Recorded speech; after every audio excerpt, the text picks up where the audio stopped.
नमस्कार, मैं हूं सुमित गुप्ता और आप देख रहे हैं इंडिया क्राइम स्पेशल।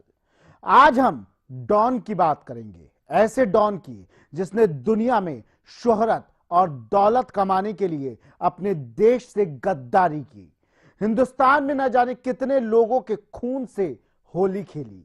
पाकिस्तान की सरपरस्ती में जीने वाला डॉन एक दिन विदेशी सुरक्षा एजेंसियों के हत्थे चढ़ गया। जी हां, ये वही अंडरवर्ल्ड डॉन छोटा राजन है जिसने करीब 2 दशक से भारतीय सुरक्षा एजेंसियों की आंखों में धूल झोंक रखी थी। आज उसी डॉन का हम काला चिट्ठा खोलेंगे।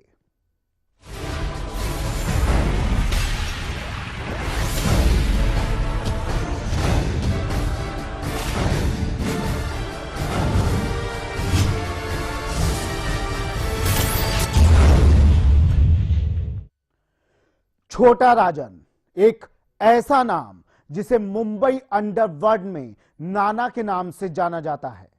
छोटा राजन सिर्फ नाम से ही छोटा है, उसके धंधे बहुत बड़े हैं।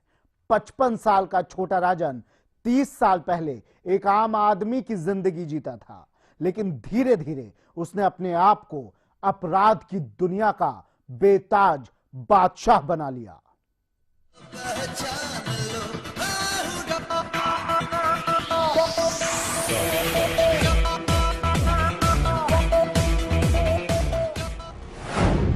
नाम छोटा, कद छोटा, उम्र 55 साल, लेकिन अपराध की दुनिया का बड़ा नाम।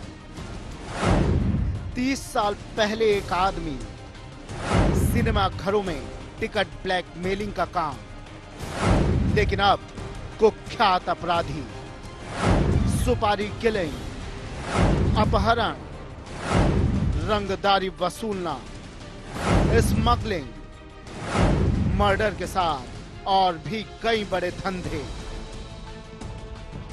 जी हां, छोटा राजन उर्फ नाना, असली नाम राजन सदाशिव निखलजे, अंडरवर्ल्ड डॉन और मुंबई बम धमाकों के आरोपी दाऊद इब्राहिम का करीबी साथी, बाद में दुश्मन नंबर 1। शुरुआती दिनों में छोटा राजन का मुंबई के सिनेमा घरों पर टिकट ब्लैकमेलिंग का काम था। इसी बीच नाना की मुलाकात डॉन राजन नायर उर्फ बड़ा राजन से हुई और इसके बाद नाना की जिंदगी ने रुख पलटा। एक आम आदमी की जिंदगी जी रहे छोटा राजन ने अपराध की दुनिया में कदम रख दिया। छोटा राजन ने बड़ा राजन से काली कमाई के सारे गुर सीखे और शराब की तस्करी करने लगा। अपराध की दुनिया में नाना ऐसा काम करने लगा जैसे वो इसी के लिए बना हो। ऐसा लगने लगा जैसे अपराध की गलियों का रास्ता वही बनाकर आया हो। बड़ा राजन की मौत के बाद छोटा राजन उसकी गैंग का मुखिया बन गया। इसके बाद राजन की मुलाकात अंडरवर्ल्ड डॉन दाऊद इब्राहिम से हुई। धीरे धीरे छोटा राजन ने दाऊद गैंग में भी अपना प्रभाव जमा लिया। नाना का बढ़ता प्रभाव भारत में डी कंपनी का काम संभाल रहे दाऊद के गुर्गों को खटकने लगा। उन्होंने दाऊद को राजन के खिलाफ भड़काना शुरू कर दिया, जिसके बाद दोनों में धीरे धीरे दूरियां बढ़ने लगी और दोनों एक दूसरे के दुश्मन बन गए। इसकी सबसे बड़ी वजह मुंबई 1993 का बम धमाका था। 1994 से दाऊद और राजन के गैंग के बीच मुठभेड़ की खबरें भी आनी शुरू हो गई। एक वक्त ऐसा भी आया जब छोटा राजन को दाऊद की टक्कर का गैंगस्टर माना जाने लगा। कुछ लोगों ने उस पर दाऊद के मुकाबले हिंदू डॉन का लेबल भी लगा दिया। बाद में दाऊद और छोटा राजन के गैंग के बीच खूनी लड़ाई की खबरें आम हो गई। 55 साल का एक गैंगस्टर 2 दशकों से फरार था और साल 1995 से ही इंटरपोल ने इसे वांटेड लिस्ट में डाल दिया था। एक जमाना था जब मुंबई में छोटा राजन की तूती बोलती थी। दाऊद के दुबई भागने के बाद छोटा राजन मुंबई का बादशाह बन बैठा था। आज वही छोटा राजन पुलिस के कब्जे में है। उसके हाथ में हथकड़ी, चेहरे पर मायूसी और घबराहट साफ नजर आती है। Special desk, India crime, Meerut.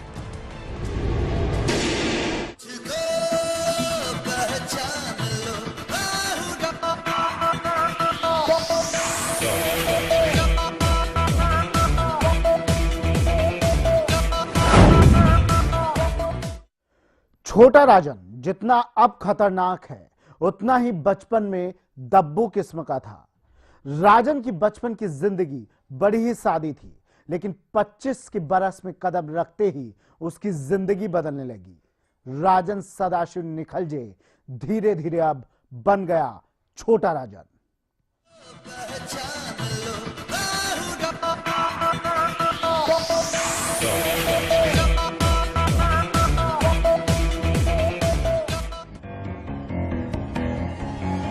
छोटा राजन सेंट्रल मुंबई के उपनगर चेंबूर में पला बड़ा है।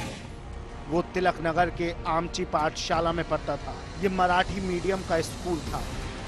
स्कूल में वो हमेशा आगे की बेंच पर ही बैठता था।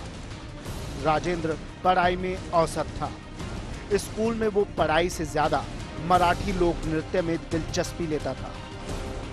राजन को बचपन में स्कूल और मोहल्ले के उसके साथी खूब परेशान करते थे। उन दिनों वो दब्बू किस्म का हुआ करता था। पिता की नौकरी छूटने के बाद उसने पढ़ाई छोड़ दी थी। राजन के पिता सदाशिव निखालजे एक मिल में काम करते थे। तब वो 11वीं में पढ़ता था। स्कूल छोड़कर वो घर के पास के साहकार प्लाजा सिनेमा में पहुंच गया। वहां वो टिकटों की कालाबाजारी करने लगा। इसी दौरान वो राजन नायर के संपर्क में आया। 1970 के दशक के अंतिम वर्षों की बात है। एक वाकया हुआ। मिथुन चक्रवर्ती की एक फिल्म आने वाली थी। सिनेमा हॉल के बाहर कालाबाजारियों के बीच झगड़ा हो गया। राजेंद्र खुद मिथुन का बहुत बड़ा फैन था। झगड़े के बाद आई पुलिस सबसे पहले उसी को पकड़ कर ले गई। वो पुलिस वालों से ही भिड़ गया। एक दिन छोटा राजन ने एक पुलिस वाले की लाठी छीनकर उसे सबके सामने पीटा। इस जुर्म के लिए उसकी गिरफ्तारी भी हुई, पर उसकी जमानत किसी और ने नहीं, डॉन राजन और छोटा राजन ने ली, क्योंकि नए लड़कों पर नजर रखने वाला राजन ये जान चुका था कि इस लड़के में दम है। राजन को रात भर लॉकअप में रखा गया। बड़ा राजन को एक खबर लगी। इस घटना के चलते ही राजेंद्र बड़ा राजन की नजर में आया। नायर चेंबूर इलाके का गैंगस्टर था। वो बड़ा राजन के नाम से कुख्यात था। पूरे इलाके में सिनेमा टिकटों की कालाबाजारी करने वालों का सरगना था। बाकी कालाबाजारियों से वो हफ्ता वसूलता था। बड़ा राजन ने राजेंद्र को अपना साथी बना लिया और फिर राजन सदाशिव निखलजे धीरे धीरे छोटा राजन बन गया। बड़ा राजन की मौत के बाद छोटा राजन ने खुद को और ताकतवर बनाया और 5 साल के अंदर उसकी मौत का बदला लिया। इस मर्डर को अंडरवर्ल्ड में छोटा राजन की बढ़ी हुई ताकत के रूप में देखा गया, जिसके बाद ही राजेंद्र अब छोटा राजन बन गया था। उसके पिता उससे खफा हो गए थे। दोनों के रिश्तों में कड़वाहट भर गई थी। तिलक नगर के कई लड़के राजन से करीबी बढ़ाने लगे थे। इसके बाद हर माँ बाप अपने बच्चों पर नजर रखने लगे। उधर इन दिनों मुंबई के इलाके अंडरवर्ल्ड ने आपस में बांट रखे थे। शहर के दक्षिणी हिस्से में पठान, करीम लाला और उस समय उभर रहा दाऊद इब्राहिम गैंग ऑपरेट कर रहा था। उत्तरी इलाके में बाहर से आकर बसे लोगों के अपने अपने गॉडफादर थे, लेकिन छोटा राजन अपना सिक्का चला रहा था, जिसके चलते वो दाऊद की नजरों में चढ़ गया। उसे दाऊद ने अपने गैंग में मिला लिया। 1986 में वो दाऊद के साथ दुबई चला गया। वहां जाकर दोनों मिलकर काला कारोबार करने लगे। लेकिन सही कहा जाता है कि अपराध की दुनिया में किसी पर भी भरोसा नहीं किया जाता। एक दिन ऐसा भी आया जब दोनों एक दूसरे के जानी दुश्मन बन गए। Special desk, India crime.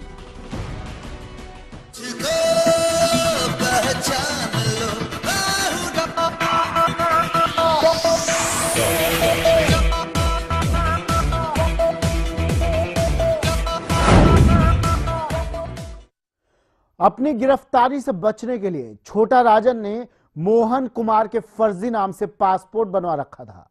Sydney में बने इस पासपोर्ट से वो कई बार ऑस्ट्रेलिया से बाहर जाकर वापस भी आ चुका था, लेकिन सुरक्षा एजेंसियों को इसकी खबर तक नहीं लगी। छोटा सा ब्रेक, जल्द लौटते हैं, बने रहिए इंडिया क्राइम के साथ।